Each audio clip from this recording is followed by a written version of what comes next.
I said good day, sir!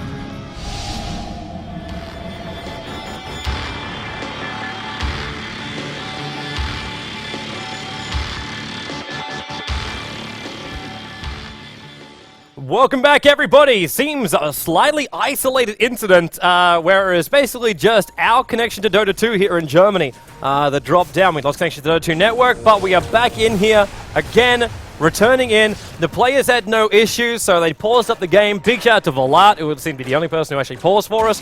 I'm looking at you, Holy Master. And we are here kicking off again 19 minutes into the game. So part 2 of the VOD for all those guys that watch over from the YouTube channel over at youtube.com/join-dota. All the VODs we upload there at the end of the night, as well as available right here on the Twitch channel. We are here to get it back into game number 4, Kaipi versus Navi. Yep. Welcome back to a 19-minute Laguna Blade. Well, it's called Aghanim Scepter, but it upgrades the Laguna Blade. 19 minutes was all it took for Lena to pick this up. It's very rarely that we see that, but Navi is certainly not lost map control since we watched the last time. There's the hook. Envy. Okay. There's your Laguna Blade going to work. Completely destroyed. So, Havor's killed Sing, Dendi killed Bone 7, Funny killed Piladai, and Kuro killed Arteezy. Okay. That's an easy way to do a kill thing. And I'm guessing Aegis the Immortal also went down, and Havor's is the one who's holding on to that one. So that was a little thing we lost. And he also has a Basher up and running too on him. Still got the normal BTs up on Dendi. Looks like Navi's they're gonna continue the siege mid because they have the good position for it. And again, Dendi, he will be hanging on this high ground and just waiting to get vision of someone and just grab a hook. He might even try Arteezy here. No, yeah, he will. He evades Sing Sing and Pilai Die, but Bone 7. Oh! Items into 4 players, and they couldn't get the kill. He denies himself under 4 players. Such a player. And all he can do is add the tongue into cheek. And we have our kill count up on the board. Not quite sure. Actually, no, that's actually accurate now. With the deny of himself, there's only been 2 real kills the way of Kaipi. 2 real kills. 1 for Gyro, 1 for the Clockwork. And then 15 kills, 4 of which have gone to both Pudge and then also Nature's Prophet. But Prophet hasn't died a single time yet. Funnick is 405 with now a Crystallis. He's going like straight up damage. They want to win this now. Yeah, I also don't see why not. They might as well have some more damage output to take these fights. They know that Dendi has the repositioning with Hook. They have plenty of disable with Bane's both Sleep and Fiend's Grip. They have Lena Stun, Nakes with the slow obviously, and Sprout and everything. So I don't think they need disables right now. Pilai Die. Cut through the tree line, man. He needs another Quelling Blade charge, and he can't do it in time. Havor's does way too much damage to him.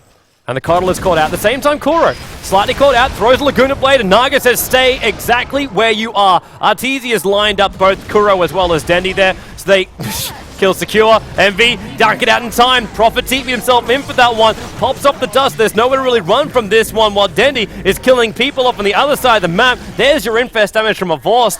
So Kaipi now with 4 players on the sideline, and Havor says, guys, tier 2 tower, maybe even a tier 3. Yeah, they're in a really good position to go high ground now for a couple of reasons. Firstly, obviously they've taken out 3 heroes. Song of the Siren is on cooldown. They still have Aegis. Dendi has full health, which is really important because now he can go for hooks, get the kills, and sustain here. Even with these Illuminates coming in, I still think Navi can go for it, unless they don't have a mech. No. So I guess they can't actually break high ground. Not yet. If the courier wasn't halfway down the map, I'd say I'd be out to him right now because Puppy just finished buying it up.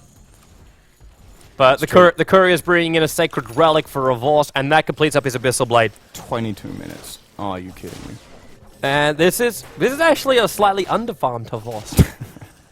He doesn't have the Midas. I've seen him in 18 minutes with a full heart, a Basher, and the Armlet up and running 18 minutes. Yeah, that was probably without a drum as well then, though. That was without a drum, but it was with full treads. With full treads. Yeah, I remember that. I also remember it being like 20 to 1. Yeah. Small detail. But this is 4 to 19, so it's not that much difference. And Navi's just going to continue rolling on bottom now. Dendi is... Do they have a ward now? Because when you want to break high ground, Pudge is actually a really good pushing hero for the reason that it's hard to counter push.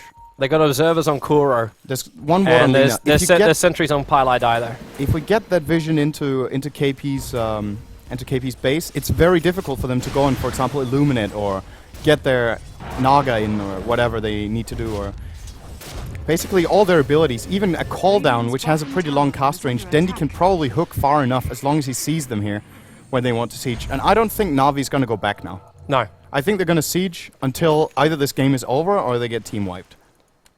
Not one step back, man. There's Not a one step staff and back. Dendi. Mech is up now, used by Puppy as well. Yep.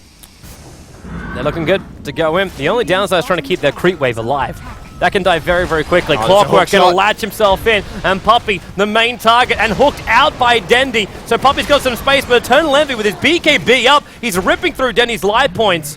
And it's already a double kill for Revorst. Actually, a mega kill streak for him. Jumps out the infested creep. Denni hooks him out a little bit further and keeps armor toggling, and they're stunned. It holds him away. Funnick with the Deadless, trying to go to work, melded it up, and he takes a lot of damage right now, but when Eternal Envy's BKB wears off and Kuro throws out Laguna, he takes more damage. 4 euros on the sideline, and GG!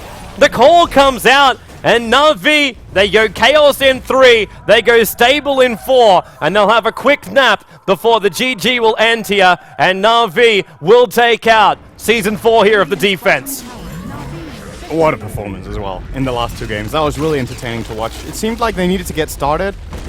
The first game, they had a really hard time. Then the second game was pretty even, and then they just hit their stride. And they just went on. Game 3, chaotic, but at the same time controlled. That was kind of weird. The picks were strange, but they just knew where they wanted to go and why, and just find kills everywhere. Yeah. And this game was way more polished, in my opinion, because of the draft. It made a lot more sense. Yep. They played the same kind of style, you could say, as in Game 3, but this time with a much, much more regular and solid draft. And KP just, they couldn't handle the aggression. Navi was all over them, all over the map.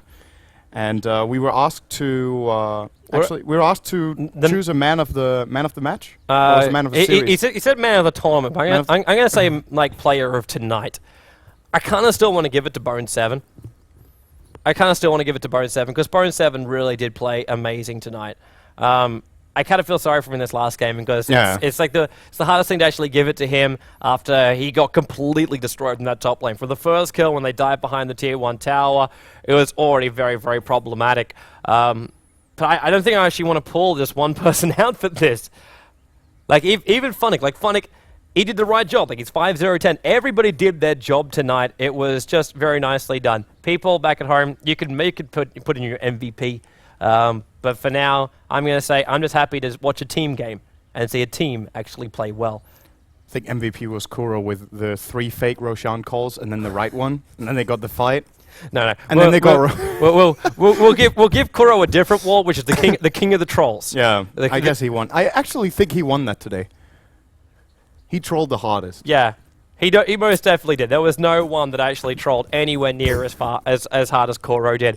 But it's Kuro. We expect nothing less from him. And of course, the grand final, we got at least 4 games out from it. So hopefully everyone as well at home enjoyed the coverage.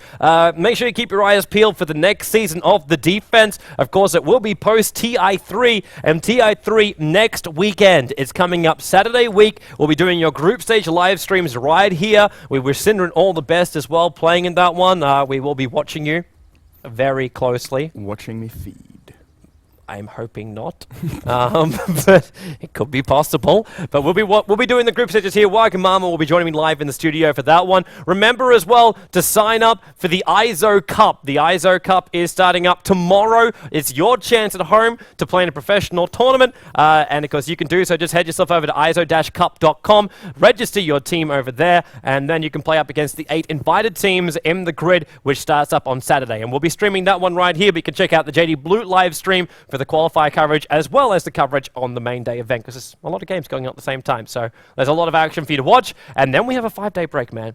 We have a 5-day break. Before all hell breaks loose. Yeah, and all hell will break loose. Good luck to Twitch servers. I was thinking that as well as Dota TV servers. I'm pretty sure both will be stretched. And of course, make sure you watch on both areas, because you do get item drops.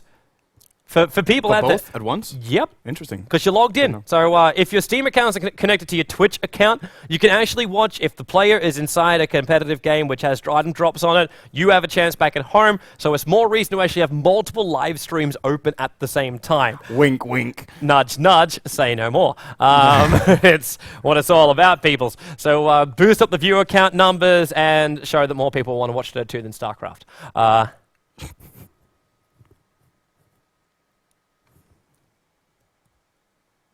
You want me to finish? Dunk, dunk. I think it's time to finish. Thanks for watching, guys. And I'll see you on Saturday. And I'll see you next Saturday for TI qualifiers. And I'll see you always on the Join Dota website for more details. There'll be more tournaments coming up after TI 3. So keep up to date with it all. JoinDota.com. Last thanks. These guys. ISO. Put a lot of money in there. $13,000 Navi just won. 12. Sorry, 12,000. I said 15,000 You got it wrong first. twice. I know, it's horrible. There's just so much money. I don't know. I can't count. $12,000. $12,000 for first place. $7,000 for the second prize as well. So both teams at least got themselves a good cash. Kaipi, unsponsored team, and they still just managed to win $7,000 for the second place. And that's no mean feat. Like the season of the defense, they overcame so many teams to get here. They 2-0'd Alliance. Yeah. EG, I think. I kind of want to give them the team of the tournament tag. KP or EG? EG. The most improved team goes to EG. That's true. They got very far. Yeah. As well. They got third place?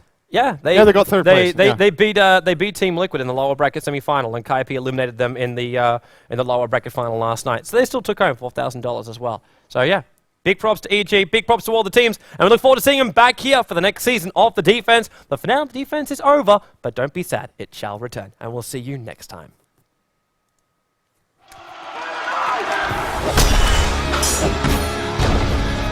I said good day, sir!